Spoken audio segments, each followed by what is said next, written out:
ਸਤਿ ਸ਼੍ਰੀ ਅਕਾਲ। ਤੁਸੀਂ ਜੁੜੇ ਹੋਏ ਹੋ ਪੰਜਾਬੀ ਰੇਡੀਓ USA ਦੇ ਨਾਲ ਤੇ ਮੈਂ ਹਾਂ ਪ੍ਰਵੀਨ ਸ਼ਰਮਾ ਲੈ ਕੇ ਹਾਜ਼ਰ ਹਾਂ ਪ੍ਰੋਗਰਾਮ ਖਬਰ ਤੇ ਨਜ਼ਰ। ਖਬਰ ਤੇ ਨਜ਼ਰ ਪ੍ਰੋਗਰਾਮ ਦੇ ਵਿੱਚ ਕਈ ਅਹਿਮ ਤੇ ਕਈ ਖਾਸ ਖਬਰਾਂ ਨੂੰ ਲੈ ਕੇ ਚਰਚਾ ਕਰਨ ਦੇ ਲਈ ਜੁੜ ਚੁੱਕੇ ਨੇ ਮਿੰਟੂ ਗੁਰਸਰੀਆ ਜੀ। ਮਿੰਟੂ ਸਤਿ ਸ਼੍ਰੀ ਅਕਾਲ, ਸਵਾਗਤ ਹੈ ਜੀ ਪੰਜਾਬੀ ਰੇਡੀਓ USA ਤੇ। ਜੀ ਸ਼ੁਕਰੀਆ ਸਾਰਿਆਂ ਨੂੰ, ਸਤਿ ਸ੍ਰੀ ਅਕਾਲ ਜੀ। ਜੀ ਅੱਜ ਦਾ ਖਬਰ ਤੇ ਨਜ਼ਰ ਪ੍ਰੋਗਰਾਮ ਸਾਲ 2024 ਦੀ 20 ਜਨਵਰੀ ਦਾ ਪ੍ਰੋਗਰਾਮ ਹੈ ਤੇ ਦਿਨ ਅੱਜ ਸ਼ਨੀਵਾਰ ਹੈ। ਸਪਾਂਸਰ ਕਰਦੇ ਨੇ ਸਪਾਂਸਰ ਕਰਦੇ ਨੇ ਖਾਲਸਾ ਇੰਸ਼ੋਰੈਂਸ ਏਜੰਸੀ ਵਾਲੇ, ਜਿਨ੍ਹਾਂ ਦਾ ਨੰਬਰ ਹੈ 408-272-2500। ਇਹ ਪਿਛਲੇ 3 ਦਹਾਕਿਆਂ ਤੋਂ ਇੰਸ਼ੋਰੈਂਸ ਬਿਜ਼ਨਸ ਦੇ ਵਿੱਚ ਸ਼ਾਨਦਾਰ ਸੇਵਾਵਾਂ ਦੇ ਰਹੇ ਨੇ। ਅਮਰੀਕਾ ਭਰ ਦੇ ਵਿੱਚ ਇੰਸ਼ੋਰੈਂਸ ਕਰਦੇ ਨੇ। ਅੱਜ ਹੀ ਡਾਇਲ ਕਰੋ 408-272-2500 ਤੇ। ਟਰਕੀਅਨ ਇਮੀਗ੍ਰੇਸ਼ਨ ਲਾ ਫਰਮ ਵਾਲੀ ਜੇ ਟਰਕੀਅਨ ਤੁਹਾਨੂੰ ਟਰਕੀਅਨ ਦੇ ਨਾਲ ਤੁਸੀਂ US ਇਮੀਗ੍ਰੇਸ਼ਨ ਬਾਬਤ ਕੋਈ ਵੀ ਸਲਾਹ ਕਰਨੀ ਹੈ, ਕੋਈ ਵੀ ਸਵਾਲ ਪੁੱਛਣਾ ਤੇ ਇਹਨਾਂ ਦਾ ਨੰਬਰ ਹੈ 4159090503। Krishan Dhanota university, Baljinder Singh ji Woodland, Paramjit Kaurangi Vacaville, Pritpal Singh Sidhu Fresno GL ਲੀਵ ਵਾਲੇ ਟਰੱਕ ਵਾਚ ਕਰਦੇ ਨੇ, ਆਇਲ ਚੇਂਜ ਕਰਦੇ ਨੇ, ਏਅਰ ਬ੍ਰੇਕਾਂ ਦਾ ਕੰਮ ਤਸੱਲੀ ਬਖਸ਼ ਕਰਵਾ ਸਕਦੇ ਹੋ। ਨਵੇਂ ਪੁਰਾਣੇ ਟਾਇਰ ਵੀ ਇਹਨਾਂ ਤੋਂ ਮਿਲਦੇ ਨੇ। ਲੋਕੇਸ਼ਨਾਂ ਸਹਿਤਾ ਨੀਲਾ ਦੀ ਨਿੰਮਾ ਸੋਤਾ ਦੇ ਨਾਲ ਗੱਲ ਕੀਤੀ ਜਾ ਸਕਦੀ ਹੈ 209-277-0113 ਤੇ। MK market, Kashmir Singh Sacramento, Jassi Gill, Bhupinder Singh, Nirmal Singh, Sandhu family Bakersfield ਤੋਂ। ਇਹਨਾਂ ਸਾਰੇ ਹੀ ਸਪਾਂਸਰਸ ਦਾ ਬਹੁਤ ਬਹੁਤ ਧੰਨਵਾਦ। ਤੇ ਜੇਕਰ ਤੁਸੀਂ ਵੀ ਪੰਜਾਬੀ ਰੇਡੀਓ USA ਦੇ ਇਹਨਾਂ ਪ੍ਰੋਗਰਾਮਾਂ ਨੂੰ ਸਪਾਂਸਰ ਕਰਨਾ ਚਾਹੁੰਦੇ ਹੋ ਤਾਂ ਸਟੂਡੀਓ ਦਾ ਨੰਬਰ ਹੈ 4082725200। ਮਿੰਟੂ ਜੀ ਖਬਰਾਂ ਦੇ ਵੱਲ ਆਈਏ। ਸ਼ੁਰੂਆਤ ਕਰੀਏ ਆਪਾਂ ਇੱਕ ਅਹਿਮ ਖਬਰ ਤੋਂ, ਮੌਸਮ ਦੀ ਮਾਰ ਤੋਂ। ਕਹਿੰਦੇ ਉੱਤੇ ਬਰਫ਼ ਨਹੀਂ ਪੈ ਰਹੀ ਤੇ ਪੰਜਾਬ ਦੇ ਵਿੱਚ ਕਹਿਰਾਂ ਦੀ ਠੰਡ ਜਾਰੀ ਹੈ ਜੀ ਬਿਲਕੁਲ ਪ੍ਰਵੀਨ ਜੀ, ਇਸ ਵਾਰੀ ਠੰਡ ਜਿਹੜੀ ਆ ਉਹ ਵਾਕਿਆ ਲੋਕਾਂ ਨੂੰ ਮਹਿਸੂਸ ਹੋਈ। ਉਹ ਜਿਵੇਂ ਆਪਾਂ ਕਹਿੰਦੇ ਨੇ ਕਿ ਠੰਡ ਪੈ ਗਈ, ਉਹ ਤਾਂ ਐਤਕੀ ਵਾਕਿਆ ਹੀ ਠੰਡ ਪੈ ਗਈ। ਲੋਕਾਂ ਨੇ ਬੜਾ ਹੀ ਜ਼ਿਆਦਾ ਠੰਡ ਦਾ ਪ੍ਰਕੋਪ ਜਿਹੜਾ ਝੱਲਿਆ। ਖੈਰ ਠੰਡ ਤਾਂ ਅੱਗੇ ਵੀ ਪੈਂਦੀ ਹੈ, ਐਸੀ ਗੱਲ ਨਹੀਂ ਹੈ, ਪਰ ਇਸ ਵਾਰੀ ਕੁਛ ਜ਼ਿਆਦਾ ਹੀ ਠੰਡ ਜਿਹੜੀ ਆ ਉਹ ਪਈ ਆ। ਟੈਂਪਰੇਚਰ ਤੁਸੀਂ ਦੇਖਿਆ ਹੋਣਾ, ਕਈ ਜ਼ਿਲ੍ਹਿਆਂ ਦੇ ਵਿੱਚ ਮਾਈਨਸ ਹੋਇਆ। ਅੱਛਾ, ਹਾਲੇ ਵੀ ਜਾਰੀ ਆ। ਤੁਸੀਂ ਅੰਦਾਜ਼ਾ ਲਾ ਲਓ ਕਿ ਅੱਜ 20 ਜਨਵਰੀ ਹੋ ਗਈ, ਬਾਵਜੂਦ ਇਸ ਦੇ ਠੰਡ ਜਿਹੜੀ ਘਟੀ ਨਹੀਂ ਹੈ। ਨਹੀਂ ਤਾਂ ਆਮ ਤੌਰ ਤੇ ਆਪਾਂ ਕਹਿੰਦੇ ਨੇ ਕਿ ਲੋਹੜੀ ਤੇ ਦਿਨ ਜੀ ਬੱਕਰੇ ਦੀ ਨਿਸ਼ਾਲ ਮਾਰ ਜਾਂਦਾ ਹੈ, ਠੰਡ ਜਿਹੜੀ ਆ ਉਹ ਘਟ ਜਾਂਦੀ ਆ। ਅਜਿਹਾ ਨਹੀਂ ਆ ਹਾਲ ਦੀ ਘੜੀ। ਤੇ ਜੇ ਇਹ 5-10 ਦਿਨ ਠੰਡ ਹੋਰ ਲੰਬੀ ਚਲੇ ਜਾਂਦੀ ਹੈ, ਮੈਨੂੰ ਲੱਗਦਾ ਬਸੰਤ ਤੇ ਆਪਣੇ ਆਪ ਹੀ ਉਡੰਤ ਹੋ ਜਾਣੀ। ਆਪਾਂ ਕਹਿ ਦਿੰਦੇ ਆ ਆਈ ਬਸੰਤ ਤੇ ਪਾਲਾ ਉਡੰਤ, ਇੱਥੇ ਬਸੰਤ ਹੀ ਉਡੰਤ ਹੋ ਜਾਣੀ ਆ।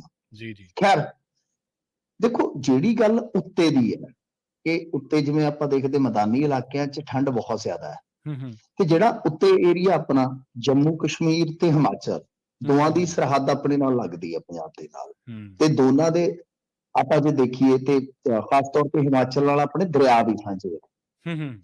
ਗੱਲ ਇਹ ਕਿ ਇਹ ਜਿਹੜੇ 3 ਮੈਦਾਨੀ ਇਲਾਕੇ ਆਪਾਂ ਜੇ ਦੇਖ ਲਈਏ, ਪੰਜਾਬ, ਹਰਿਆਣਾ, ਰਾਜਸਥਾਨ, ਇੱਥੇ ਤੇ ਹੁਣ ਠੀਕ ਹੈ ਠੰਡ ਵੀ ਬਹੁਤ ਆ, ਠੰਡ ਲੰਬੀ ਵੀ ਬਹੁਤ ਚਲੇ ਗਈ। ਤੇ ਆਪਾਂ ਮੈਦਾਨੀ ਇਲਾਕਿਆਂ 'ਚ ਰਹਿੰਦੇ ਹਾਂ, ਜਿਹੜੀ ਕਣਕ ਦੀ ਫਸਲ ਬੀਜਦੇ ਆ, ਆਪਾਂ ਕਹਿੰਦੇ ਨਾ ਯਾਰ ਕੋਰਾ ਬਹੁਤ ਚੰਗਾ ਹੁੰਦਾ ਕਣਕ ਵਾਸਤੇ, ਠੰਡ ਜ਼ਿਆਦਾ ਚੰਗੀ ਹੁੰਦੀ ਆ। ਹਾਲਾਂਕਿ ਕੁਝ ਫਸਲਾਂ ਆਪਣੀਆਂ ਬਰਾਬਰ ਜਿਹੜੀਆਂ ਬੀਜੀਆਂ ਹੁੰਦੀਆਂ ਨੇ, ਆਲੂ ਵਗੈਰਾ, ਉਹਨਾਂ ਨੂੰ ਜ਼ਿਆਦਾ ਠੰਡ ਮਤਲਬ ਕਿ ਨੁਕਸਾਨ ਵੀ ਕਰਦੀ ਆ, ਪਰ ਓਵਰਆਲ ਆਪਾਂ ਕਹਿੰਦੇ ਹਾਂ ਕਿ ਫਾਇਦੇਮੰਦ ਆ। ਹੁਣ ਇਹ 3 ਸਟੇਟਾਂ, 3 ਸਟੇਟਾਂ ਜਿਵੇਂ ਆਪਾਂ ਪੰਜਾਬ, ਹਰਿਆਣਾ ਲਾ ਲਈਏ ਤੇ ਕੁਛ ਹਿੱਸਾ ਰਾਜਸਥਾਨ ਲਾ ਲਈਏ, ਕਿ ਇੱਥੇ ਤੇ ਫਸਲਾਂ ਵਾਸਤੇ ਠੀਕ ਹੈ ਕੁਛ ਹੱਦ ਤੱਕ ਹਾਲੇ। ਪਰੰਤੂ ਹੁਣ ਜਿਹੜਾ ਉੱਤੇ ਅਸਰ ਪੈ ਰਿਹਾ ਵਾ, ਹੁਣ ਐਤਕੀ ਤੁਸੀਂ ਦੇਖਿਆ ਹੋਣਾ, ਜਿਹੜੇ ਸੈਲਾਨੀ ਜਾਂਦੇ ਆ ਬਰਫ਼ਬਾਰੀ ਦਾ ਆਨੰਦ ਲੈਣ, ਚਾਹੇ ਉਹ ਜੰਮੂ ਕਸ਼ਮੀਰ 'ਚ, ਹਿਮਾਚਲ ਦਾ ਕੁਛ ਏਰੀਆ, ਉਹ ਐਤਕੀ ਉੱਥੋਂ ਨਿਰਾਸ਼ ਪਰਤੇ, ਕਿਉਂਕਿ ਬਰਫ਼ ਪਈ ਹੀ ਨਹੀਂ। ਬਰਫ਼ ਪਈ ਨਹੀਂ। ਹੁਣ ਇਹਦਾ ਜਿਹੜਾ ਇੱਕ ਕਾਰਨ ਆਪਣੇ ਕੋਲ, ਠੀਕ ਹੈ ਆਪਾਂ ਖੁਸ਼ ਹੋ ਸਕਦੇ ਹਾਂ ਇਸ ਵੇਲੇ ਠੰਡ ਪੈ ਗਈ ਜੀ, ਠੰਡ ਲੰਬੀ ਚੱਲ ਗਈ, ਕਣਕਾਂ ਬਣ ਗਈਆਂ, ਪਰ ਮਸਲਾ ਤੇ ਇਹ ਹੈ ਨਾ ਕਿ ਠੰਡ ਤੋਂ ਬਾਅਦ ਗਰਮੀ ਵੀ ਤੇ ਆਣੀ ਆ। ਹੁਣ ਗਰਮੀ ਆਉਣੀ ਆ ਤਾਂ ਆਪਾਂ ਨੂੰ ਚਾਹੀਦਾ ਹੁੰਦਾ ਪਾਣੀ, ਤੇ ਪਾਣੀ ਤਿੰਨੇ ਹੀ ਮੈਦਾਨੀ ਏਰੀਏ ਜ਼ਰੂਰ ਚਾਹੀਦਾ ਉਹਨਾਂ ਨੂੰ। ਤਿੰਨੇ ਏਰੀਏ ਕਿਹੜੇ, ਜਿਵੇਂ ਆਪਾਂ ਕਹਿ ਲਿਆ ਤਿੰਨੇ ਸਟੇਟ ਕਹਿ ਲਓ, ਪੰਜਾਬ, ਹਰਿਆਣਾ, ਰਾਜਸਥਾਨ, ਤੇ ਤਿੰਨਾਂ ਨੂੰ ਪਾਣੀ ਚਾਹੀਦਾ, ਤੇ ਪਾਣੀ ਜਿਹੜਾ ਉਹ ਏਦਾਂ ਹੀ ਆਉਂਦਾ। ਸੋ ਇਸ ਕਰਕੇ ਹੁਣ ਚਿੰਤਾ ਦਾ ਵਿਸ਼ਾ ਇਹ ਆ ਕਿ ਬਈ ਜਿਹੜਾ ਭਾਖੜਾ ਦਾ ਜਲ ਪੱਧਰ ਆ, ਜਾਂ ਕੁਝ ਜਿਵੇਂ ਕੈਚਮੈਂਟ ਏਰੀਆ ਦੇ ਵਿੱਚ ਜਿਹੜੀ ਬਰਫ਼ਬਾਰੀ ਨਹੀਂ ਹੋਈ, ਉਹ ਦੱਸਦੇ ਕਿ ਉਹ ਡਿੱਗਣਾ ਸ਼ੁਰੂ ਹੋ ਗਿਆ ਪਿਛਲੇ ਸਾਲ ਦੇ ਮੁਕਾਬਲੇ, ਉਹਨਾਂ ਨਹੀਂ ਆ। ਤਾਂ ਇਹ ਨੁਕਸਾਨ ਜਿਹੜਾ ਆਉਣ ਵਾਲੇ ਸਮੇਂ ਦੇ ਵਿੱਚ ਫਿਰ ਹੋਏਗਾ, ਕਿਉਂਕਿ ਪਿਛਲੀ ਵਾਰੀ ਆਪਾਂ ਵੇਖਿਆ ਮੀਂਹ ਜ਼ਿਆਦਾ ਪੈ ਗਏ, ਹੜ੍ਹ ਆ ਗਿਆ। ਇਸ ਵਾਰੀ ਠੰਡ ਜ਼ਿਆਦਾ ਪੈ ਗਈ, ਠੀਕ ਹੈ, ਪਰ ਉੱਤੇ ਜਿੱਥੇ ਬਰਫ਼ ਚਾਹੀਦੀ ਸੀ, ਬਰਫ਼ ਜਿਹੜੀ ਆ ਉੱਥੇ ਪੈ ਨਹੀਂ, ਤਾਂ ਜਿਹਦਾ ਨੁਕਸਾਨ ਸਿੱਧੇ ਤੌਰ ਤੇ ਆਪਣੇ ਜਿਹੜੇ ਡੈਮ ਹੋਣਗੇ, ਜਿੱਥੇ ਪਾਣੀ ਆ ਕੇ ਸਟੋਰ ਹੁੰਦਾ, ਜਿਸ ਤੋਂ ਬਾਅਦ ਫਿਰ ਆਪਾਂ ਪਾਣੀ ਵਰਤੋਂ ਵਾਸਤੇ ਅੱਗੇ ਮੁਸਲਸਲ ਵਰਤਦੇ ਹਾਂ। ਤਾਂ ਜੀ ਉਹ ਕਿਤੇ ਨਾ ਕਿਤੇ ਇਹ ਚਿੰਤਾ ਦਾ ਵਿਸ਼ਾ ਹੈ। ਯਾਨੀ ਸਰਦੀਆਂ ਦੇ ਵਿੱਚ ਪਹਾੜਾਂ ਤੇ ਜਿਹੜੀ ਬਰਫ਼ ਹੁੰਦੀ ਹੈ ਉਹ ਆਪਾਂ ਨੂੰ ਪਤਾ ਹਲਕੇ ਜਿਹੜੇ ਉਹ ਆਪਣੇ ਡੈਮ ਭਰਨ ਦੇ ਕੰਮ ਆਉਂਦੀ ਹੈ, ਤੇ ਫਿਰ ਉਹ ਕਿਤੇ ਨਾ ਕਿਤੇ ਜਾਂ ਖੇਤ ਭਰਨ ਦੇ ਜਾਂ ਪੇਟ ਭਰਨ ਦੇ ਕੰਮ ਆਉਂਦੀ ਹੂੰ ਹੈ। ਇਹ ਹੁਣ ਇੱਕ ਦਿੱਕਤ ਹੈਗੀ ਆ। ਚਲੋ ਦੇਖਦੇ ਆ ਕੀ ਆ, ਪਰ ਕੁਦਰਤ ਦਾ ਜਿਹੜਾ ਸਾਈਕਲ ਆ, ਜਿਹੜਾ ਆਮ ਸਾਈਕਲ ਮੌਸਮ ਦਾ, ਪ੍ਰਵੀਨ ਜੀ ਉਹਦੇ ਤੋਂ ਬਿਲਕੁਲ ਹੀ ਉਲਟ ਹੋ ਗਿਆ ਕੰਮ। ਹੂੰ ਤੁਸੀਂ ਇਹ ਹਿਸਾਬ ਲਾ ਲਓ, ਪਿਛਲੀ ਵਾਰ ਵੀ ਆਪਾਂ ਦੇਖਿਆ ਕਿ ਇੰਡੀਆ ਜ਼ਿਆਦਾਤਰ ਅਲਨਿਨੋ ਕਰਕੇ ਸੋਕੇ ਚ ਰਿਹਾ, ਪਰ ਆਪਣੇ ਏਰੀਏ ਦੇ ਵਿੱਚ ਜ਼ਿਆਦਾ ਮੀਂਹ ਪਏ, ਆਪਣੇ ਖਿੱਤੇ ਚ ਮੀਂਹ ਪਏ, ਜ਼ਿਆਦਾ ਪਏ ਕਿ ਹੜ੍ਹ ਆ ਗਿਆ। ਤਾਂ ਇਹ ਹੁਣ ਦੇਖਣਾ ਹੋਏਗਾ ਕਿ ਐਤਕੀ ਜਿਹੜਾ ਉਲਟ ਹੋਇਆ ਕੰਮ, ਕਿ ਉੱਤੇ ਬਰਫ਼ ਹੈ ਨਹੀਂ ਗੀ ਤੇ ਥੱਲੇ ਠੰਡ ਬਹੁਤ ਜ਼ਿਆਦਾ ਹੈ, ਥੱਲੇ ਬਰਫ਼ ਵਾਲਾ ਕੰਮ ਹੀ ਹੋਇਆ ਪਿਆ ਇੱਕ ਤਰ੍ਹਾਂ ਨਾਲ। ਤਾਂ ਇਹ ਅੱਗੇ ਜਾ ਕੇ ਕੀ ਕਰੇਗੀ, ਕਿਸ ਤਰ੍ਹਾਂ ਦਾ ਹੁਣ ਸਾਨੂੰ ਰਿਜ਼ਲਟ ਮਿਲੇਗਾ। ਪਰ ਮੁੱਢਲੇ ਤੌਰ ਤੇ ਜੇ ਲਾਈਏ ਤੇ ਮੌਸਮ ਠੀਕ ਆ, ਅਸੀਂ ਠੰਡ ਮਹਿਸੂਸ ਕੀਤੀ, ਠੰਡ ਨੂੰ ਮਾਣਿਆ ਵੀ, ਸਾਗ ਵੀ ਖਾਧੇ, ਸਾਰਾ ਕੁਝ ਕੀਤਾ, ਪਿੰਨੀਆਂ ਵੀ ਬਣਾਈਆਂ, ਖੋਏ ਵੀ ਬਣੇ। ਕਿ ਗਾਂਹ ਜਾ ਕੇ ਦਾ ਅਸਰ ਕੀ ਹੋਏਗਾ, ਕਿ ਬਰਫ਼ ਇੱਕ ਥਾਂ ਤੇ ਨਹੀਂ ਪੈਂਦੀ, ਇੱਕ ਥਾਂ ਤੇ ਠੰਡ ਜ਼ਿਆਦਾ ਪੈਂਦੀ, ਇਹ ਵੇਖਣ ਵਾਲੀ ਗੱਲ ਹੋਏਗੀ। ਜੀ ਤੇ ਮੈਨੂੰ ਜੀ ਅਗਲੀ ਖਬਰ ਦੇ ਵੱਲ ਵਧੀਆ ਗੱਲ ਕਰੀਏ। ਸਕੌਡਾ ਦੀ ਕਹਿੰਦੇ ਅਦਾਲਤੀ ਝਾੜ ਤੋਂ ਬਾਅਦ ਵੀ ਸਕੌਡਾ ਹੱਥਾਂ ਤੋਂ ਦੂਰ ਹੀ ਹੈ। ਦੇਖੋ, ਜਿਹੜਾ ਇਹ ਅਮਨਦੀਪ ਸਕੌਡਾ ਸੀਗਾ ਨਾ, ਇਹਦੇ ਕੋਲ ਸਕੌਡਾ ਕਾਰ ਹੁੰਦੀ ਸੀਗੀ, ਇਹ ਗਿਆ ਸੀ ਚੰਡੀਗੜ੍ਹ ਪੜ੍ਹਨ ਵਾਸਤੇ, ਉੱਥੋਂ ਇਹਦਾ ਨਾਮ ਪਿਆ ਸੀ ਸਕੌਡਾ। ਜੀ ਨਹੀਂ ਤੇ ਇਹਦਾ ਨਾਮ ਤਾਂ ਅਮਨਦੀਪ ਹੀ ਹੈ, ਖਿਲਚੀਆਂ ਵਾਲਾ। ਜੀ ਠੀਕ ਹੈ ਜੀ, ਅਮਨਾ ਖਿਲਚੀਆਂ ਵਾਲਾ। ਤੇ ਸਕੌਡਾ ਤੁਹਾਨੂੰ ਪਤਾ ਹੀ ਆ, ਇਹਦਾ ਉਭਾਰ ਹੋਇਆ ਲਾ ਲਓ ਕਿ 12-13 ਤੋਂ ਬਾਅਦ, ਤੇ ਫਿਰ ਇਹ ਪੰਜਾਬ ਪੁਲਿਸ ਦੇ ਮਹਿਕਮੇ ਦੇ ਵਿੱਚ ਇੰਨਾ ਜ਼ਿਆਦਾ ਵਿਚਰਨ ਲੱਗ ਪਿਆ ਕਿ ਐਸਐਸਪੀ ਤੱਕ ਦੇ ਨਾਲ ਵੀ ਇਹਨੇ ਠੱਗੀਆਂ ਮਾਰੀਆਂ ਹੋਈਆਂ ਨੇ। ਉਹ ਬੇਸ਼ੱਕ ਉਹ ਸਾਹਮਣੇ ਨਾ ਆਉਣ, ਪਰ ਮੈਨੂੰ ਸਾਰੀਆਂ ਕਹਾਣੀਆਂ ਦਾ ਪਤਾ ਹੈ। ਜੀ ਯਾਨੀ ਮਹਿਕਮੇ ਦੇ ਵਿੱਚ ਹੀ ਕਿਸੇ ਨੂੰ ਇੱਧਰੋਂ ਕਰਤਾ, ਕਿਸੇ ਨੂੰ ਇੱਧਰੋਂ ਕਰ ਦਿੱਤਾ, ਫੁੱਲ ਕੰਮ ਚੱਲਦਾ ਰਿਹਾ। ਕਿਉਂਕਿ ਇੱਕ ਮਿਸਾਲ ਤੇ ਤੁਹਾਡੇ ਕੋਲ ਆਉਣ ਦਾ ਰਿਕਾਰਡ ਹੈ ਨਾ, ਪਿੰਕੀ ਵਾਲੀ। ਹਾਂਜੀ ਪਿੰਕੀ ਨੇ ਸਿੱਧਾ ਦੋਸ਼ ਸੀਗਾ। ਚਲੋ ਫਿਰ ਮੁਕੱਦਮੇ ਬਣੇ, ਅਰੈਸਟ ਵੀ ਹੋਇਆ, ਉਸ ਤੋਂ ਬਾਅਦ ਫੇਰ ਆ ਗਿਆ ਬਾਹਰ, ਫੇਰ ਉਹੀ ਕੰਮ, ਇੱਥੋਂ ਪੈਸੇ ਲੈ ਲਏ, ਉਧਰੋਂ ਕਰ ਲਿਆ, ਉਧਰੋਂ ਕਰ ਲਿਆ। ਇਸ ਟਾਈਮ 33 FIR ਹੈ ਇਹਦੇ ਤੇ ਸਟੇਜ ਲਿਆਂ ਚ, 19 ਮਾਮਲਿਆਂ ਚ ਇਸ ਨੂੰ ਭਗੌੜਾ ਕਰਾਰ ਦਿੱਤਾ। ਹੋ ਸਕਦਾ ਕਿਤੇ ਇੱਥੇ ਹੀ ਬੈਠਾ ਹੋਵੇ, ਮੈਨੂੰ ਨਹੀਂ ਲੱਗਦਾ ਪੰਜਾਬ ਚ ਹੋਏਗਾ। ਜੇ ਪੰਜਾਬ ਚ ਹੋਏਗਾ ਤਾਂ ਸ਼ਰਤੀਆ ਕਿ ਕਿਸੇ ਅਫਸਰ ਦੇ ਘਰ ਹੋਏਗਾ। ਅੱਛਾ, ਹੁਣ ਮਾਮਲਾ ਜਿਹੜਾ ਫਿਰ ਉਹ ਹਾਈ ਕੋਰਟ ਚ ਚਲੇ ਗਿਆ। ਹਾਈ ਕੋਰਟ ਨੇ ਬੀਤੇ ਦਿਨੀ SHO ਨੂੰ ਕਿਹਾ ਸੀਗਾ ਕਿ ਜਿਹੜੇ ਸੰਬੰਧਿਤ SHO ਜਿਹਨਾਂ ਥਾਣਿਆਂ ਚ ਇਹ ਭਗੌੜਾ, ਕਿ ਜੇ ਉਹ ਨਹੀਂ ਫੜਦੇ ਤੇ ਉਹਨਾਂ ਦੀ ਫਿਰ ਸੈਲਰੀ ਜਿਹੜੀ ਆ ਉਹ ਰੋਕ ਦੇਵੇ ਸਰਕਾਰ, ਅਟੈਚ ਕਰ ਦੇਵੇ। ਠੀਕ ਹੈ ਜੀ। ਇਹ ਬਹੁਤ ਵੱਡੀ ਟਿੱਪਣੀ ਸੀ, ਪਰ ਬਾਵਜੂਦ ਇਸ ਦੇ ਜੇ ਤੁਸੀਂ ਵੇਖੋਗੇ ਅੱਜ 5 ਦਿਨ ਬੀਤ ਗਏ ਨੇ ਤਕਰੀਬਨ, ਕੋਈ ਵੀ ਹਿਲਜੁਲ ਨਹੀਂ ਮਹਿਕਮੇ ਚ। ਮਤਲਬ ਕਿ ਕਹਿ ਲਓ ਕਿ ਚੁੱਪੀ ਛਾਈ ਹੋਈ ਆ। ਇਹ ਜਿਹੜੀ ਪਟੀਸ਼ਨ ਫਾਜ਼ਿਲਕਾ ਦਾ ਹੀ ਨਿਵਾਸੀ ਹੈ ਲਵਜੀਤ ਸਿੰਘ, ਉਸਨੇ ਅਮਨਦੀਪ ਕੰਬੋਜ ਉਰਫ ਅਮਨਦੀਪ ਸਕੌਡਾ ਦੇ ਖਿਲਾਫ ਦਰਜ ਕਰਵਾਈ ਜਾ ਕੇ, ਯਾਨੀ ਉੱਥੇ ਦਾਇਰ ਕੀਤੀ ਆ। ਹੁਣ ਦੇਖੋ ਸਕੌਡਾ, ਅੱਛਾ ਮੈਂ ਤੁਹਾਨੂੰ ਇੱਕ ਇੰਟਰਸਟਿੰਗ ਗੱਲ ਦੱਸਾਂ, ਤੇ ਇਹ ਗੱਲ ਜਿਹੜੀ ਹੈ ਨਾ, ਇਹ ਗੱਲ ਬੜੀ ਪੁਖਤਾ ਹੈ, ਕਿਉਂਕਿ ਸਾਰਾ ਕੁਝ ਜਿਹੜਾ ਕਿਸੇ ਬੰਦੇ ਨੇ ਮੈਨੂੰ ਦੱਸਿਆ ਖੁਦ। ਇਹ ਨਾ 2016 ਚ ਇਹਨੂੰ ਫੜ ਕੇ ਲਿਆਈ ਸੀ ਪੁਲਿਸ ਉੜੀਸਾ ਚੋਂ, ਪੁਰੀ ਤੋਂ। ਉਦੋਂ ਵੀ ਕਿਵੇਂ ਫੜਿਆ ਗਿਆ ਪ੍ਰਵੀਨ ਜੀ, SSP ਹੁੰਦੇ ਸਨ ਮਾਨ ਸਾਹਿਬ, ਜਿਨ੍ਹਾਂ ਨੇ ਡਰੱਗ ਰੈਕਟ ਪਰਦਾਫਾਸ਼ ਕੀਤਾ ਸੀ ਜਿਹਦਾ। ਉਹਨਾਂ ਨੇ ਇੱਕ ਹੋਣਹਾਰ ਇੰਸਪੈਕਟਰ ਨੂੰ ਸੱਦਿਆ ਆਪਦੇ ਕੋਲ ਕਿ ਭਾਈ ਉਹ ਬੰਦਾ ਫੜੋ ਯਾਰ, ਉਹਦਾ ਤਾਂ ਦਬਾਅ ਬਣ ਰਿਹਾ, ਤੂੰ ਉਸ ਏਰੀਏ ਦਾ ਫੜ। ਉਹਨੇ ਆਖਿਆ ਜੀ ਦੇਖੋ ਮੈਂ ਜਦੋਂ ਹੁਣ ਮੇਰੀ ਹੈ ਹੀ ਨਹੀਂ, ਮੇਰੀ ਤਾਂ ਬਦਲੀ ਹੋ ਗਈ, ਬੇਸ਼ੱਕ ਮੈਂ ਏਰੀਏ ਦਾ, ਮੇਰੀ ਬਦਲੀ ਹੋ ਗਈ ਹੈ, ਮੈਂ ਲੈਣਾ ਦੇਣਾ ਕੀ ਹੈ। ਪਰ ਤੁਹਾਨੂੰ ਇੱਕ ਗੱਲ ਦੱਸਾਂ ਕਿ ਤੁਹਾਡੇ ਬੰਦਿਆਂ ਦੇ ਕੋਲ ਹੀ ਉਹਦੇ ਫੋਨ ਨੰਬਰ ਆ। ਉਹਨੇ ਕਿਹਾ ਹੈ। ਅੱਛਾ। ਉਹਨੇ ਕਿਹਾ ਜਿਹੜਾ ਤੁਹਾਡੇ ਨਾਲ ਥਾਣੇਦਾਰ ਹੈ ਨਾ ਫਲਾਣਾ, ਉਹਦਾ ਫੋਨ ਚੈੱਕ ਕਰ ਲਓ, ਉਹਦੇ ਚ ਉਹਦਾ ਨੰਬਰ ਨਿਕਲ ਆਏਗਾ, ਬਾਕੀ ਤੁਸੀਂ ਜਾਣੋ ਤੇ ਤੁਹਾਡਾ ਕੰਮ ਜਾਣੇ। ਠੀਕ ਹੈ। ਤੇ ਉਹਨੂੰ ਆਵਾਜ਼ ਮਾਰਿਓ ਉਦੋਂ ਜਦੋਂ ਮੈਂ ਨਿਕਲ ਜਾਵਾਂ। ਲਓ ਜੀ, ਅੱਧੇ ਘੰਟੇ ਬਾਅਦ ਉਹਨੂੰ ਬੁਲਾ ਲਿਆ SSP ਨੇ। ਲੈ ਫੋਨ ਵਿਖਾਈ, ਮਾੜਾ ਫੋਨ ਬੜਾ ਸੋਹਣਾ। ਤੇ ਜਦੋਂ ਉਹਨੇ ਫੋਨ ਕੱਢ ਕੇ ਨੰਬਰ ਫੁੱਲੇ, ਨੇ ਕਿਹਾ ਨੰਬਰ ਕਿਹਦਾ? ਮਾਸੀ ਦਾ ਮੁੰਡਾ ਜੀ। ਮਾਸੀ ਨੇ ਆਖਿਆ ਮੈਂ ਉਹ ਹਵਾਲਾਤ ਖੋਲ ਤੇ ਉਹਦੇ ਵਿੱਚ ਵੜ ਜਾ ਤੇ ਜਾ, ਇਹ ਬੰਦਾ ਲਿਆ ਜੀ। ਹਿਸਾਬ ਲਾ ਲਓ ਕਿ ਚੌਥੇ ਦਿਨ ਬੰਦਾ ਇੱਥੇ ਆ ਗਿਆ ਸੀ। ਹੂੰ ਇਹ ਇੰਨਾ ਵੱਡਾ ਹੀ ਸੱਚ ਹੈ ਜਿੰਨਾ ਵੱਡਾ ਸੱਚ ਇਹ ਕੇਸ ਹੈ। ਠੀਕ ਹੈ ਜੀ। ਇਹ ਗੱਲ ਉੱਥੋਂ ਹੀ ਸਾਨੂੰ ਪਤਾ ਲੱਗੀ ਹੂੰ ਦਫ਼ਤਰ ਚੋਂ। ਤਾਂ ਕਹਿਣ ਦਾ ਮਤਲਬ ਅੰਦਾਜ਼ਾ ਲਾ ਲਓ ਤੁਸੀਂ ਕਿ ਕਿਸੇ ਬੰਦੇ ਦੀ ਕਿਸੇ ਨਾਲ ਕਿੰਨੀ ਜ਼ਿਆਦਾ ਹੋ ਸਕਦੀ ਹੈ ਮਹਿਕਮੇ ਦੇ ਬੰਦਿਆਂ ਨਾਲ। ਤਾਂ ਇਹੀ ਹੈ। ਹੁਣ ਇੱਕ ਅਫਸਰ ਤੇ ਜਿਹਦੇ ਤੇ ਅੱਗੇ ਵੀ ਦੋਸ਼ ਲੱਗੇ ਆ, ਉਹਦੇ ਤੇ ਇਹ ਦੋਸ਼ ਲੱਗਦੇ ਕਿ ਬਾਵਜੂਦ ਇਸ ਦੇ ਇੰਨੇ ਕੇਸਾਂ ਦੇ ਭਗੌੜਾ ਹੋਣ ਦੇ ਉਹ ਇਹਦੀ ਗੱਡੀ 'ਚ ਵੇਖਿਆ ਗਿਆ। ਬਿਲਕੁਲ ਜੀ, ਲੱਗਦੇ ਰਹੇ ਦੋਸ਼। ਤਾਂ ਇਹ ਚੀਜ਼ਾਂ ਨੇ, ਪਰ ਹੈਰਾਨਗੀ ਦੀ ਗੱਲ ਆ ਕਿ ਸਕੌੜਾ ਹਾਈ ਕੋਰਟ ਦੀ ਮਤਲਬ ਕਿ ਝਾੜ ਪੈਣ ਤੋਂ ਬਾਅਦ ਵੀ ਕੁਝ ਵੀ ਇਹਨਾਂ ਨੇ ਕੀਤਾ ਨਹੀਂ ਹੈ। ਹੁਣ ਅਗਲੀ ਸੁਣਵਾਈ ਤੇ ਸ਼ਾਇਦ ਜਾ ਕੇ ਇਹ ਕੋਈ ਦਾਖਲ ਕਰਨਗੇ, ਜਾ ਕੇ ਜਵਾਬ ਦਾਖਲ ਕਰਨਗੇ, ਜਾਂ ਫਿਰ ਹਾਈ ਕੋਰਟ ਤੇ ਸਖਤ ਹੈ। ਬਾਕੀ ਇਸ ਮਾਮਲੇ ਦੇ ਵਿੱਚ ਜਿਵੇਂ ਤੁਹਾਨੂੰ ਦੱਸਾਂ ਤੇ ਬਹੁਤ ਕੁਛ ਆ। ਇੱਥੋਂ ਤੱਕ ਕਿ ਇੱਕ ਪ੍ਰੈਸ ਕਾਨਫਰੰਸ ਕੀਤੀ ਸੀ ਕਾਮਰੇਡਾਂ ਨੇ ਪਿਛਲੇ ਸਾਲ। ਉਹਨਾਂ ਨੇ ਤਾਂ ਦੋਸ਼ ਲਾਏ ਸੀਗੇ ਕਿ ਧਮਕੀਆਂ ਤੱਕ ਦਿੱਤੀਆਂ ਗਈਆਂ। ਮਤਲਬ ਕਿ ਕੱਲਾ ਇਹ ਨਹੀਂ ਠੱਗੀ ਠੋਰੀ ਵਾਲਾ ਮਾਮਲਾ ਹੀ ਨਹੀਂ, ਭਰਤੀ ਕਰਵਾ ਦੇਣ ਦੇ ਨਾਮ ਤੇ ਜਾਂ ਬਦਲੀ ਕਰਵਾ ਦੇਣ ਦੇ ਨਾਮ ਤੇ, ਬਲਕਿ ਇਹ ਤਾਂ ਧਮਕੀਆਂ ਦਾ ਸਿਲਸਿਲਾ ਵੀ ਚੱਲਦਾ ਹੈ। ਇਹ ਤਾਂ ਕਿਸੇ ਟਾਈਮ ਇੰਨਾ ਪਾਵਰਫੁਲ ਸੀ ਕਿ ਇੱਥੇ ਦੇ ਪੱਤਰਕਾਰ ਖਬਰ ਕਰਨ ਤੋਂ ਵੀ ਗੁਰੇਜ਼ ਕਰਿਆ ਕਰਦੇ ਕਿ ਬੰਦੇ ਕੋਲ ਪੁਲਿਸ ਦੀ ਵੀ ਪਾਵਰ ਆ, ਪੋਲੀਟੀਕਲ ਪਾਵਰ ਵੀ ਆ ਤੇ ਦੂਜਾ ਕੰਮ ਵੀ ਆ। ਕਿਉਂਕਿ ਮੁੰਡਾ ਖੁੰਡਾ ਸੀ, ਬਹਿਣੀ ਉੱਠਣੀ ਸੀਗੀ, ਸੋ ਤਿੰਨਾਂ ਪਾਸਿਓਂ ਡਰਦੇ ਹੁੰਦੇ ਸੀਗੇ। ਖੈਰ ਇਹ ਦੇਖਦੇ ਹਾਂ ਕਿ ਕੀ ਬਣਦਾ। ਪਰ ਮਾਮਲਾ ਇੰਟਰਸਟਿੰਗ ਹੋ ਗਿਆ ਹੈ ਕਿ ਇੱਕ ਪਾਸੇ ਹਾਈ ਕੋਰਟ ਦੀ ਝਾੜ ਫਟਕਾਰ ਤੇ ਸਰਕਾਰ ਦੂਜੇ ਪਾਸੇ ਐਸੀ ਆ ਜਿਹੜੀ ਕਹਿੰਦੀ ਕਿ ਝੀਤਾਂ ਬੰਦ ਕਰ ਦਿਆਂਗੇ, ਤੇ ਤੀਸਰੇ ਪਾਸੇ ਆ ਵੇਖ ਲਓ ਇਹੋ ਜਿਹਾ ਮਾਮਲਾ ਵੀ ਬਣਿਆ ਪਿਆ। ਬਿਲਕੁਲ ਜੀ। ਤੇ ਮਿੰਟੂ ਜੀ, ਆਪਾਂ ਗੱਲ ਕਰੀਏ ਮੁਲਾਜ਼ਮਾਂ ਦੀ। ਕਹਿੰਦੇ ਕੱਚੇ ਮੁਲਾਜ਼ਮਾਂ ਨੂੰ ਪੱਕਿਆ ਕਰਨ ਦੇ ਵਿੱਚ ਹਾਲੇ ਵੀ ਔਂਕੜਾ ਨਹੀਂ।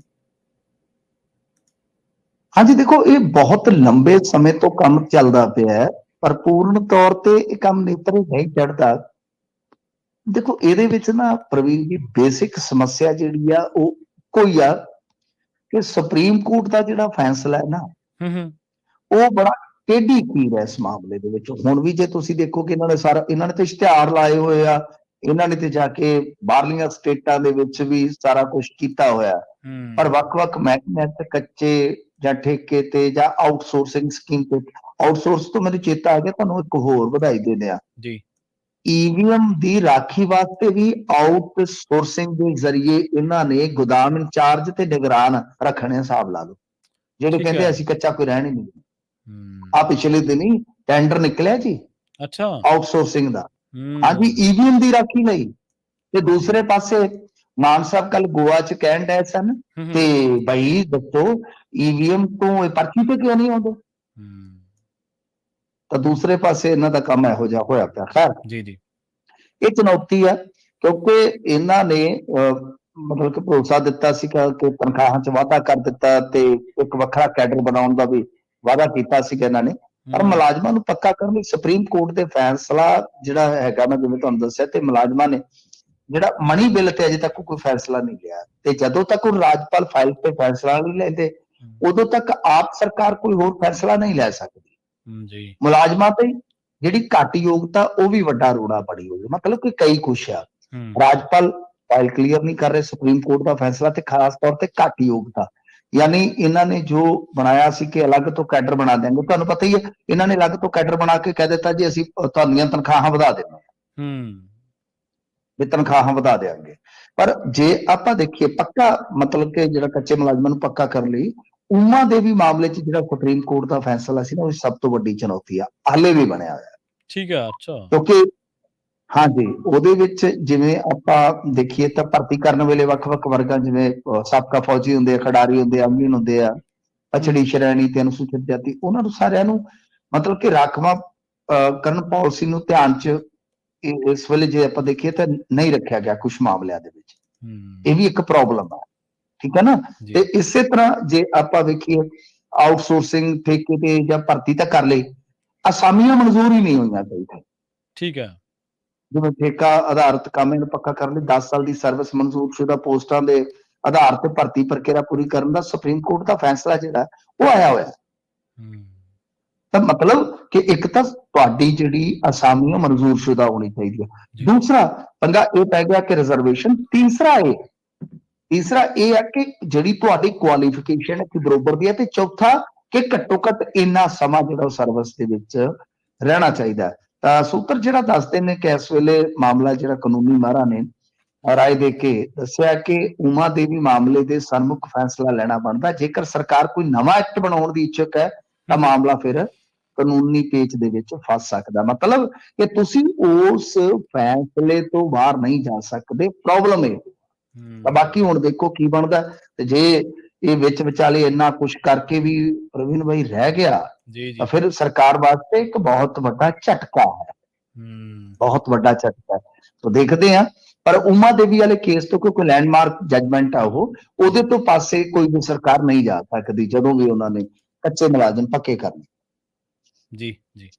ਤੇ ਮਿੰਟੂ ਜੀ ਅਗਲੀ ਖਬਰ ਦੇ ਵੱਲ ਵਧੀਏ ਤੇ ਆਪਾਂ ਗੱਲ ਕਰੀਏ ਐਸਜੀਪੀਸੀ ਦੀ। ਐਸਜੀਪੀਸੀ ਦੇ ਲਈ ਵੋਟਰਾਂ ਦੀ ਕਹਿੰਦੇ ਰੁਚੀ ਨਹੀਂ ਬਣ ਰਹੀ ਜੀ ਚੋਣਾਂ ਦੇ ਲਈ। ਪਤਾ ਨਹੀਂ ਕਿਉਂ ਇਹ ਕੀ ਸਮੱਸਿਆ ਹੈ। ਹਾਲਾਂਕਿ ਆਪਾਂ ਵੇਖਿਆ ਸਮਾਂ ਵਧਾ ਦਿੱਤਾ ਗਿਆ ਸੀਗਾ ਕਿਉਂਕਿ ਉਸ ਵੇਲੇ ਤੇ ਕਿਹਾ ਗਿਆ ਕਿ ਝੋਨੇ ਦੀ ਵਾਢੀ ਵੀ ਚੱਲਦੀ ਹੈ ਜੀ, ਕੁਝ ਹੋਰ ਬਈ ਸਰਗਰਮੀਆਂ ਜਿਹੜੀਆਂ ਕਿਸਾਨਾਂ ਨਾਲ, ਹਾਂਜੀ ਕਿਸਾਨਾਂ ਨਾਲ ਜੁੜੀਆਂ ਹੈਗੀਆਂ ਨੇ। ਤਾਂ ਮਾਫ ਕਰਨਾ ਕਿ 21 ਅਕਤੂਬਰ 2023 ਤੋਂ ਸ਼ੁਰੂ ਕੀਤੀ ਗਈ ਸੀ ਇਹ ਪ੍ਰਕਿਰਿਆ ਤੇ ਬਾਅਦ ਦੇ ਵਿੱਚ ਉਦੋਂ ਝੋਨੇ ਦੀ ਵਾਢੀ ਆ ਗਈ। ਹੁਣ ਉਸ ਤੋਂ ਬਾਅਦ ਫਿਰ ਸਮਾਂ ਵਧਾ ਦਿੱਤਾ ਗਿਆ ਸੀ, ਮੈਨੂੰ ਲੱਗਦਾ ਕਿ ਫਰਵਰੀ ਦੇ ਆਖਰ ਤੱਕ। ਉਹ ਜਿੰਨਾ ਵੀ ਇਸ ਵੇਲੇ ਦਾ ਅੰਕੜਾ ਆਇਆ ਜੀ ਕਿ 9 ਲੱਖ ਅਰਜ਼ੀਆਂ ਪ੍ਰਾਪਤ ਹੋਈਆਂ ਨੇ। ਠੀਕ ਹੈ ਜੀ। ਜਦ ਕਿ 2011 ਦਾ ਜਿਹੜਾ ਅੰਕੜਾ ਸੀ ਉਹ ਟ੍ਰਿਬਿਊਨ 'ਚ ਛਪਿਆ ਕਿ 52.69 ਲੱਖ ਵੋਟਰਾਂ ਦਾ ਸੀ। ਤੁਸੀਂ ਅੰਦਾਜ਼ਾ ਲਾ ਲਓ ਕਿ ਹੁਣ ਤੱਕ ਪੰਜਾਬ 'ਚ 9 ਲੱਖ ਅਰਜ਼ੀਆਂ ਪ੍ਰਾਪਤ ਹੋਈਆਂ ਨੇ, ਜਦੋਂ ਕਿ 11 ਦੇ ਵਿੱਚ 52 ਮਤਲਬ ਕਿ ਆਲਮੋਸਟ ਕਹਿ ਲਓ ਕਿ 53 ਲੱਖ ਵੋਟਰ ਜਿਹੜਾ ਸੀਗਾ ਉਹ ਯੋਗ ਵੋਟਰ ਦੇ ਤੌਰ ਤੇ ਪੋਲਿੰਗ 'ਚ ਹਿੱਸਾ ਲੈਂਦਾ। ਤਾਂ ਇਹ ਹੁਣ ਇੱਕ ਤਰ੍ਹਾਂ ਨਾਲ ਕਹਿ ਲਓ ਕਿ ਬਈ ਬਹੁਤ ਵੱਡੀ ਸਮੱਸਿਆ ਹੈ ਕਿ ਰੁਚੀ ਘਟ ਗਈ ਆ। ਜਿਵੇਂ ਹੁਣ ਆਪਾਂ ਦੇਖਦੇ ਹਾਂ ਮਾਝਾ, ਉਹਨੂੰ ਆਪਾਂ ਗਿਣਦੇ ਆ ਕਿ ਬਈ ਅਸਲ ਦੇ ਵਿੱਚ ਬਹੁਤ ਜ਼ਿਆਦਾ ਸਿੱਖੀ ਪ੍ਰਫੁੱਲਤ ਹੈ ਉੱਧਰ। ਗੁਰਦਾਸਪੁਰ ਦੇ ਵਿੱਚ 96,676, ਤਰਨ ਤਾਰਨ ਤੋਂ 44,326, ਮਤਲਬ ਕਿ ਬਹੁਤ ਥੋੜੀਆਂ ਅਰਜ਼ੀਆਂ ਪ੍ਰਾਪਤ ਹੁੰਦੀਆਂ ਨੇ। ਮਤਲਬ ਕਿ ਇਹ ਸਾਰਾ ਕੁਝ ਕਿਉਂ ਆ, ਕਦੋਂ ਆ, ਸਮਝ ਤੋਂ ਪਰੇ, ਕਿਉਂਕਿ ਹੁਣ ਤਾਂ ਟਾਈਮ ਵੀ ਬਹੁਤ ਮਿਲ ਗਿਆ ਨਾ। ਅਸਲ 'ਚ ਇੱਕ ਸਮੱਸਿਆ ਹੋਰ ਵੀ ਹੈ ਜਿਹੜੀ ਮੈਂ ਦੇਖੀ ਆ ਕਿ ਇੱਥੇ ਵੋਟਰ ਨੂੰ ਬਾਹਰ ਨਿਕਲਣਾ ਪੈਂਦਾ ਹੈ ਨਾ। ਜਿਹੜਾ ਯੋਗ ਸਿੱਖ ਵੋਟਰ ਆ ਉਹਨੂੰ ਮਤਲਬ ਕਿ ਜਿਹੜਾ ਪਰਫਾਰਮਾ ਹੈ ਫਿਲ ਕਰਕੇ ਉਹ ਸਾਰਾ ਕੁਝ ਕਰਕੇ ਤੇ ਨਾਲ ਉਹ ਫਿਰ ਭੇਜਣਾ ਪੈਂਦਾ। ਜਿਹੜਾ ਕੋਈ ਪਟਵਾਰੀ ਹੈ ਸੰਬੰਧਤ ਜਾਂ ਜੋ ਅਧਿਕਾਰੀ ਹੈ, ਸਮਰੱਥ ਅਧਿਕਾਰੀ ਹੈ। ਹੁਣ ਲੋਕ ਜਿਹੜੇ ਤੁਹਾਨੂੰ ਪਤਾ ਜਦੋਂ ਕੰਫਰਟ ਜ਼ੋਨ 'ਚ ਚਲੇ ਜਾਂਦੇ ਆ ਨਾ, ਕਿਉਂਕਿ ਦੂਸਰੀ ਜਿਹੜੀ ਵੋਟਰ ਲਿਸਟ ਬਣਦੀ ਹੈ ਚਾਹੇ ਉਹ ਪੰਚਾਇਤੀ ਲਾ ਲਓ ਤੇ ਚਾਹੇ ਦੂਜੀ ਆ ਵਿਧਾਨ ਸਭਾ ਲੋਕ ਸਭਾ, ਤਾਂ ਉੱਥੇ ਹਾਂਜੀ ਉੱਥੇ ਘਰੇ ਬੈਠੇ ਨੇ ਉਹ BLO ਨੇ ਆਉਣਾ, ਮਾਸਟਰ ਜੀ ਨੇ ਆਉਣਾ, ਉਹਨਾਂ ਨਾਲੇ ਬੱਚੇ ਤੇ ਲਾਂਬੇ ਲੁੰਬੇ ਵੀ ਦੇ ਜਾਣੇ ਤੇ ਨਾ ਜਾਂ ਸਲੌਤ ਕਰ ਜਾਣੀ, ਨਾਲੇ ਚਾਹ ਦਾ ਕੱਪ ਪੀ ਜਾਣਾ, ਨਾਲੇ ਉਹਨਾਂ ਨੇ ਵੋਟ ਵਾਲਾ ਕੰਮ ਕਰ ਜਾਣਾ। ਇਹ ਇੱਕ ਤਰ੍ਹਾਂ ਨਾਲ ਕਹਿ ਲਓ ਹਾਂ ਜਿਹੜੇ ਜਾਗਰੂਕ ਸਿੱਖ ਆ ਜਾਂ ਕਹਿ ਲਓ ਕਿ ਆਪਣੇ ਧੜੇ ਨੂੰ ਪਰਨਾਏ ਨੇ ਉਹ ਤਾਂ ਸਾਰਾ ਕੁਝ ਕਰ ਲੈਂਦੇ ਆ। ਜਿਵੇਂ ਆਮ ਵੋਟਰ ਦੇ ਲਿਹਾਜ਼ ਨਾਲ ਦੇਖੀਏ ਜਾਂ ਆਪਾਂ ਆਮ ਸਿੱਖ ਵੋਟਰ ਦੇ ਲਿਹਾਜ਼ ਨਾਲ ਦੇਖੀਏ ਉਹ ਚੀਜ਼ ਥੋੜੀ ਜਿਹੀ ਕਿਤੇ ਨਾ ਕਿਤੇ ਕਹਿ ਲਓ ਕਿ ਉਹ ਹੁੰਦਾ ਜਿਵੇਂ ਆਪਾਂ ਕਹਿਣ ਬੰਦੇ ਯਾਰ ਛੱਡ ਪਰੇ। ਤੇ ਦੂਜਾ ਕਈ ਵਾਰ ਇਹ ਵੀ ਹੁੰਦਾ ਹੈ ਨਾ ਕਿ ਪ੍ਰਵੀਨ ਜੀ ਉਦਾਸੀਨਤਾ ਆ ਜਾਂਦੀ ਆ। ਜਿਵੇਂ ਆਪਣੇ ਆਮ ਜਨਰਲ ਇਲੈਕਸ਼ਨ ਲੈ ਲਓ ਜਾਂ ਵਿਧਾਨ ਸਭਾ ਦੇ ਇਲੈਕਸ਼ਨ ਲੈ ਲਓ, 20 ਤੋਂ 40% ਵੋਟਰ ਬਾਹਰ ਹੀ ਨਹੀਂ ਨਿਕਲਦਾ। ਉਹ ਕਹਿੰਦਾ ਛੱਡੋ ਖੜਾ ਯਾਰ ਕੀ ਲੈਣਾ। ਤਾਂ ਕਿਤੇ ਨਾ ਕਿਤੇ ਜੋ ਆਪਾਂ ਦੇਖਿਆ SGPC ਦੇ ਵਿੱਚ ਜੋ ਹੋਇਆ ਜਾਂ ਜਿਹੜੀਆਂ ਚੀਜ਼ਾਂ ਆਪਾਂ ਪੰਥਕ ਰਾਜਨੀਤੀ ਨਾਲ ਜੋੜ ਕੇ ਦੇਖਦੇ ਆ ਤਾਂ ਕਿਤੇ ਨਾ ਕਿਤੇ ਉਦਾਸੀਨਤਾ ਵੀ ਇੱਕ ਕਾਰਨ ਹੋ ਸਕਦੀ ਆ। ਤੇ ਬਾਕੀ ਹੁਣ ਸਮਾਂ ਜਿਹੜਾ ਹਾਲੇ ਵੀ ਪਿਆ, ਪਰ ਜਿੰਨਾ ਉਤਸ਼ਾਹ ਦਿਖਾਇਆ ਜਾਣਾ ਚਾਹੀਦਾ ਸੀ, ਕਿਉਂਕਿ ਹੁਣ ਹਿਸਾਬ ਲਾ ਲਓ ਕਿ ਤਕਰੀਬਨ 13-14 ਸਾਲ ਹੋ ਗਏ ਵੋਟਾਂ ਪਈਆਂ ਨੂੰ, 11 ਚ ਪਈਆਂ ਸਨ, ਵੀ ਉਤਸ਼ਾਹ ਬਣਦਾ ਸੀਗਾ, ਤਾਂ ਉਹ ਉਤਸ਼ਾਹ ਐਤਕੀ ਥੋੜਾ ਮੱਠਾ ਨਜ਼ਰ ਆ ਰਿਹਾ। ਇਹਦੇ ਚ ਕੋਈ ਸ਼ੱਕ ਨਹੀਂ ਹੈ। ਜੀ ਜੀ। ਤੇ ਅਗਲੀ ਖਬਰ ਦੇ ਵੱਲ ਵਧੀਆ ਮਿੰਟੂ ਜੀ ਗੱਲ ਕਰੀਏ ਜ਼ਬਤ ਨਸ਼ੇ ਦੇ ਨਿਬੇੜੇ ਦੀ। ਇਹਦਾ ਕਹਿੰਦੇ ਜਿਹੜਾ ਨਿਬੇੜਾ ਵੀ ਕਰਨਾ ਉਹ ਨਿਆਇਕ ਅਧਿਕਾਰੀ ਦੀ ਮੌਜੂਦਗੀ ਦੇ ਵਿੱਚ ਹੋਣਾ ਚਾਹੀਦਾ, ਹਾਈ ਕੋਰਟ ਨੇ ਕਿਹਾ ਜੀ। ਜੀ ਜੀ। ਦੇਖੋ ਸਰਦੀ ਆ ਤੇ ਸਾਨੂੰ ਵੀ ਇੱਥੇ ਠੰਡ ਲੱਗੀ ਪਈ ਆ। ਜੀ ਜੀ। ਅੱਛਾ ਗੱਲ ਇਹ ਆ ਕਿ ਨਿਆਇਕ ਅਧਿਕਾਰੀ ਦਾ ਮਤਲਬ ਕਿ ਜਿਹੜਾ ਜੁਡੀਸ਼ਰੀ ਦਾ, ਜਿੱਦਾਂ ਕੋਈ ਮੈਜਿਸਟ੍ਰੇਟ ਵਗੈਰਾ ਜਿਹਦੇ ਕੋਲ ਜੁਡੀਸ਼ੀਅਲ ਪਾਵਰਾਂ ਹੋਣ, ਪਾਵਰ ਉਹ ਹੋ ਗਿਆ ਨਿਆਇਕ। ਹਾਂਜੀ, ਤਾਂ ਗੱਲ ਇਹ ਹੈ ਕਿ Punjab and Haryana high court ਨੇ ਜੋ ਮਤਲਬ ਕਿ ਨਸ਼ਾ ਤਸਕਰੀ ਦੇ ਲਈ ਇਸਤੇਮਾਲ ਕੀਤਾ ਜਾਂਦਾ ਡਰੱਗ ਹੈ, ਜਿਹੜਾ ਕੇਸ ਪ੍ਰਾਪਰਟੀ ਜਿਸ ਨੂੰ ਆਪਾਂ ਕਹਿ ਦਿੰਦੇ ਹਾਂ, ਕਿ ਪੰਜਾਬ ਹਰਿਆਣਾ ਹਾਈ ਕੋਰਟ ਦੀ ਹੱਦ ਚ ਉਹਨੂੰ ਕਹਿੰਦੇ ਜੋ ਉਹਨਾਂ ਦੀ ਜੁਰਿਸਡਿਕਸ਼ਨ ਆ, ਮਤਲਬ ਕਿ ਉਹਦੇ ਵਿੱਚ ਇਹਦਾ ਨਿਬੇੜਾ ਜਿਹੜਾ ਉਹ ਇਸ ਤਰ੍ਹਾਂ ਹੋਣਾ ਚਾਹੀਦਾ। ਉਹਨਾਂ ਨੇ ਪਹਿਲਾਂ ਤੇ ਸਾਰੀ ਤਫਸੀਲ ਮੰਗੀ ਸੀ ਕਿ ਕਿਸ ਤਰ੍ਹਾਂ ਕੀਤਾ ਜਾਂਦਾ ਹੈ, ਕਿ ਜੋ ਤੁਸੀਂ ਫੜਦੇ ਹੋ ਤੇ ਉਹਦਾ ਕੀ ਕਰਦੇ ਹੋ। ਤਾਂ ਹੁਣ ਇਹਨਾਂ ਨੇ ਜੋ ਮਤਲਬ ਕਿ ਤਸਕਰੀ ਦੇ ਸਮਾਚਾਰ ਹੁੰਦੇ ਆ ਜਾਂ ਇਹਨਾਂ ਕੋਲ ਨੋਟਸ ਹੁੰਦੇ ਆ, ਹਾਈ ਕੋਰਟ ਚ ਵੈਸੇ ਹੀ ਸੁਣਵਾਈਆਂ ਤੁਹਾਨੂੰ ਪਤਾ Punjab and Haryana high court ਚ ਡਰੱਗ ਨਾਲ ਜੁੜੀਆਂ ਬਹੁਤ ਜਾਂਦੀਆਂ, ਤਾਂ ਉਹਨਾਂ ਨੂੰ ਪਤਾ ਲੱਗਦਾ ਰਹਿੰਦਾ। ਤਾਂ ਉਹਨਾਂ ਨੇ ਫਿਰ ਇਹਦੇ ਵਿੱਚ ਵੇਖਿਆ ਕਿ ਕੇਸ ਪ੍ਰਾਪਰਟੀ ਦੇ ਰੂਪ ਦੇ ਵਿੱਚ ਜੋ ਮਾਲਖਾਨੇ ਚ ਨਸ਼ੀਲੀਆਂ ਦਵਾਈਆਂ ਦੇ ਜ਼ਖੀਰੇ ਪਏ ਹੁੰਦੇ ਆ, ਡਰੱਗ ਦੇ ਜ਼ਖੀਰੇ ਪਏ ਹੁੰਦੇ ਆ, ਕਿ ਬਈ ਇਹਨੂੰ ਤੁਸੀਂ ਨਸ਼ਟ ਕਿਸ ਤਰ੍ਹਾਂ ਕਰਦੇ ਹੋ। ਤਾਂ ਫਿਰ ਉਹਦੇ ਤੋਂ ਬਾਅਦ ਸ਼ਾਇਦ ਇਹਨਾਂ ਨੂੰ ਲੱਗਿਆ ਹੋਏਗਾ, ਕੋਰਟ ਨੂੰ ਲੱਗਿਆ ਹੋਏਗਾ ਕਿ ਨਹੀਂ ਇਹਦੇ ਵਿੱਚ ਜ਼ਰੂਰੀ ਹੈ। ਤਾਂ ਨਾਰਕੋਟਿਕਸ ਕੰਟਰੋਲ ਬਿਊਰੋ ਨੂੰ ਵੀ ਪੁੱਛਿਆ ਸੀਗਾ ਕਿ ਭਾਈ ਇਹ ਵੀ ਦੱਸੋ ਕਿ ਜਿਹੜੇ ਆਦੀ ਲੋਕ ਆ ਇਸੇ ਸੁਣਵਾਈ ਦੇ ਵਿੱਚ, ਕਿ ਜਿਹੜੇ ਆਦੀ ਲੋਕ ਆ ਉਹਨਾਂ ਦੀ ਗਿਣਤੀ ਕਿੰਨੀ ਆ, ਉਹ ਤੇ ਗਾਂ ਦੱਸਣਗੇ। ਹੁਣ ਉਹਨਾਂ ਨੇ ਇੱਕ ਚੀਜ਼ ਜਿਹੜੀ ਆ ਤੈਅ ਕਰ ਦਿੱਤੀ ਆ ਕਿ ਜਦੋਂ ਵੀ ਤੁਸੀਂ ਮਾਲਖਾਨੇ ਚੋਂ ਆਪਣਾ ਮਾਲ ਕੱਢ ਕੇ ਨਸ਼ਟ ਕਰਨਾ ਹੈ, ਜਿਵੇਂ ਆਮ ਤੌਰ ਤੇ ਤੁਸੀਂ ਦੇਖਣ ਕਈ ਵਾਰ ਸਵਾਲ ਵੀ ਕਰਦੇ ਨੇ ਸਾਨੂੰ ਆਡੀਅנס ਚੋਂ ਲੋਕ ਨਾ, ਕਿ ਜੀ ਜਿਹੜਾ ਡਰੱਗ ਫੜਿਆ ਜਾਂਦਾ ਉਹਦਾ ਕੀ ਕਰਦੇ ਆ, ਤੇ ਫਿਰ ਉਹ ਦੱਸੀਦਾ ਇਹਨਾਂ ਨੂੰ ਕਿ ਮਾਲਖਾਨਿਆਂ ਚੋਂ ਕੱਢ ਕੇ ਇੱਕ ਜਗ੍ਹਾ ਤੇ ਉਹਦਾ ਢੇਰ ਲਾ ਲਿਆ ਜਾਂਦਾ ਹੈ। ਜਿੱਦਾਂ ਆਪਾਂ ਕੋਈ ਖੇਤ ਦੇ ਵਿੱਚੋਂ ਰਹਿੰਦ ਖੂੰਦ ਹੁੰਦੀ ਹੈ ਨਾ, ਕਿੱਲਾ ਉਧਰ ਹੈ ਕਿੱਲਾ ਉਧਰ ਹੈ, ਸਾਰੇ ਤੋਂ ਆਪਾਂ ਰਹਿੰਦ ਖੂੰਦ ਕੱਢ ਲੈਂਦੇ ਹਾਂ ਤੇ ਇੱਕ ਥਾਂ ਤੇ ਇਕੱਠੀ ਕਰਕੇ ਅੱਗ ਲਾ ਦਿੰਦੇ ਹੁੰਦਾ ਨਾ, ਜਾਂ ਇੱਕ ਥਾਂ ਤੇ ਆਪਾਂ ਤੂੜੀ ਉਧਰੋਂ ਵੀ ਤੇ ਇਕੱਠੀ ਕਰ ਲਈ, ਉਧਰੋਂ ਵੀ ਕਰ ਲਈ ਤੇ ਧੜ ਬਣਾ ਲਈ, ਧੁੱਪ ਬਣਾ ਲਿਆ ਇੱਕ ਜਗ੍ਹਾ ਤੇ। ਤਾਂ ਇਸ ਤਰ੍ਹਾਂ ਉਹ ਸਾਰੇ ਜਿਹੜੇ ਮਾਲਖਾਨਿਆਂ ਦਾ ਮਾਲ ਹੁੰਦਾ ਉਹ ਇੱਕ ਜਗ੍ਹਾ ਤੇ ਮੰਗਵਾ ਕੇ ਫਿਰ ਢੇਰ ਲਾ ਕੇ ਤੇ ਉਹਨੂੰ ਅੱਗ ਲਾ ਦਿੱਤੀ ਜਾਂਦੀ। ਜਿਵੇਂ ਕਿਸੇ ਥਾਂ ਤੇ ਸ਼ਰਾਬ ਦਾ ਜ਼ਖੀਰਾ, ਜਿਵੇਂ ਆਪਾਂ ਇੱਕ ਵਾਰੀ ਵੇਖਿਆ ਸੀ ਨਾ, ਰੋਡ ਰੂਲਰ ਜਾਂ ਬੋਤਲਾਂ ਤੋਂ ਲੰਘਾਤਾ ਸੀਗਾ ਸ਼ਾਇਦ ਬਿਹਾਰ ਦੇ ਵਿੱਚ। ਤਾਂ ਮਤਲਬ ਕਿ ਇਹ ਅਲੱਗ-ਅਲੱਗ ਤਰੀਕੇ ਹੁੰਦੇ ਨੇ, ਤੇ ਪੰਜਾਬ ਦੇ ਵਿੱਚ ਜ਼ਿਆਦਾਤਰ ਇਹੀ ਹੈ ਕਿ ਉਹ ਇਕੱਠਾ ਕਰਕੇ ਤੇ ਫਿਰ ਉਹਨੂੰ ਅੱਗ ਦੇ ਹਵਾਲੇ ਕਰ ਦਿੱਤਾ ਜਾਂਦਾ ਹੈ, ਸਾੜ ਦਿੱਤਾ ਜਾਂਦਾ ਹੈ, ਜ਼ਿਆਦਾਤਰ ਇਹੀ ਪ੍ਰਕਿਰਿਆ ਆਪਣੇ ਕੋਲ। ਤਾਂ ਉਹ ਜਿਹੜੀ ਪ੍ਰਕਿਰਿਆ ਬਈ ਉਹ ਸਾਰੀ ਜਿਹੜੀ ਆ, ਉਹ ਜਿਹੜਾ ਅਧਿਕਾਰੀ ਹੋਏਗਾ, ਜੁਡੀਸ਼ੀਅਲ ਅਧਿਕਾਰੀ ਹੋਏਗਾ, ਉਹਦੀ ਨਿਗਰਾਨੀ ਹੇਠ ਹੋਏਗਾ। ਇਹ ਤਾਂ ਆਪਾਂ ਨੂੰ ਵੀ ਪਤਾ ਨਾ, ਮਾਲਖਾਨੇ ਚੋਂ ਮਾਲ ਕੱਢਣ ਦਾ ਤਾਂ ਇੱਕ ਇਤਿਹਾਸ ਹੈ ਇੱਥੇ ਪੰਜਾਬ 'ਚ, ਬਹੁਤ ਹੀ ਨਿਕਲਿਆ। ਮੈਂ ਵਾਧੂ ਵਾਰੀ ਉਹ ਕਹਾਣੀਆਂ ਸੁਣਾਈਆਂ ਨੇ, ਰੈਪੀਟੀਸ਼ਨ ਹੋ ਜਾਏਗਾ, ਬਹੁਤ ਵਾਰੀ ਹੋਇਆ। ਮਤਲਬ ਕਿ ਥੱਲਿਓਂ ਉੱਤੇ ਸੀਲ ਹੁੰਦੀ ਹੈ, ਥੱਲਿਓਂ ਕੱਢ ਲਿਆ ਜਾਂਦਾ ਹੈ ਜੀ, ਇਹ ਪਾੜ ਗਿਆ ਜੀ, ਚੂਹਿਆਂ ਨੇ ਪਾੜ ਦਿੱਤਾ ਵਗੈਰਾ ਵਗੈਰਾ। ਕਿਉਂਕਿ ਇੱਕ ਵਾਰੀ ਕੀ ਹੁੰਦਾ ਕਿ ਫਰਜ਼ ਕਰੋ ਕਿਲੋ ਫੀਮ ਫੜੀ ਗਈ, ਹੁਣ ਉਹਦੇ 'ਚ ਪਿਓਰ ਜਿਹੜਾ ਸਮਾਨ ਹੈ ਉਹ 100 ਗ੍ਰਾਮ ਇੱਕ ਸੈਂਪਲ ਕੱਢ ਲਿਆ, ਜੱਜ ਨੂੰ ਉਹ ਵਿਖਾ ਕੇ ਸੀਲ ਕਰ ਦਿੱਤਾ ਗਿਆ, ਸੀਲ ਲੱਗ ਗਈ। ਹੁਣ ਜਿਹੜਾ 900 ਗ੍ਰਾਮ ਆ ਉਹਦੇ ਚ ਕੁਝ ਵੀ ਹੋ ਸਕਦਾ, ਹਾਲਾਂਕਿ ਹੋਣਾ ਉਹ ਵੀ ਸੀਲਡ ਹੈ, ਪਰ ਉਹ ਸੀਲ ਕਰਨ ਤੋਂ ਪਹਿਲਾਂ ਹੀ ਹੋ ਸਕਦਾ 900 ਗ੍ਰਾਮ ਦੇ ਵਿੱਚੋਂ 500 ਗ੍ਰਾਮ ਕੱਢ ਕੇ ਉਹਦੇ ਚ ਬੋਰਨਵੀਟਾ ਪਾ ਦਿੱਤਾ ਜਾਵੇ। ਜੀ ਸਹੀ ਹੈ, ਵਜਨ ਉਹੀ ਹੈ। ਮਤਲਬ ਕਿ ਇਸ ਤਰ੍ਹਾਂ ਚੱਲਦਾ ਰਿਹਾ। ਹਾਲਾਂਕਿ ਹੁਣ ਸੈਂਪਲਿੰਗ ਦਾ ਖੇਡ ਜਿਹੜਾ ਹੈ ਉਹ ਤੁਹਾਨੂੰ ਪਤਾ ਥੋੜਾ ਖਰਾਬ ਹੋ ਗਿਆ, ਫੜਿਆ ਗਿਆ, ਇੱਕ ਨੈਕਸਸ ਸੀਗਾ, ਤਾਂ ਹੁਣ ਥੋੜਾ ਜਿਹਾ ਕੋਰਟਾਂ ਨੇ ਇਹਦੇ ਕਰਕੇ ਨੋਟਿਸ ਲਿਆ ਵਾ। ਸੋ ਖੇਡ ਚੱਲਦਾ ਰਿਹਾ, ਤਾਂ ਹੀ ਉਹਨਾਂ ਨੇ ਕਿਹਾ ਕਿ ਜਿਹੜਾ ਨਸ਼ਟ ਕਰਨਾ ਹੈ ਕਿ ਉਹ ਨਿਗਰਾਨੀ ਹੇਠ ਹੋਵੇ। ਪਰ ਨਸ਼ਟ ਕਰਨ ਤੋਂ ਪਹਿਲਾਂ ਉਸ ਸਮਾਨ ਨੂੰ ਕੁੰਡੀ ਲੱਗੀ ਹੈ ਕਿ ਨਹੀਂ ਲੱਗੀ, ਇਹ ਹਾਲੇ ਵੀ ਕੋਈ ਇਹਦੇ ਚ ਕਹਿ ਲਓ ਕਿ ਸਪਸ਼ਟਤਾ ਜਾਂ ਸਟੀਕਤਾ ਨਹੀਂ ਹੋਏਗੀ, ਉਹ ਸਿਸਟਮ ਹਾਲੇ ਵੀ ਹੈ ਨਹੀਂਗਾ।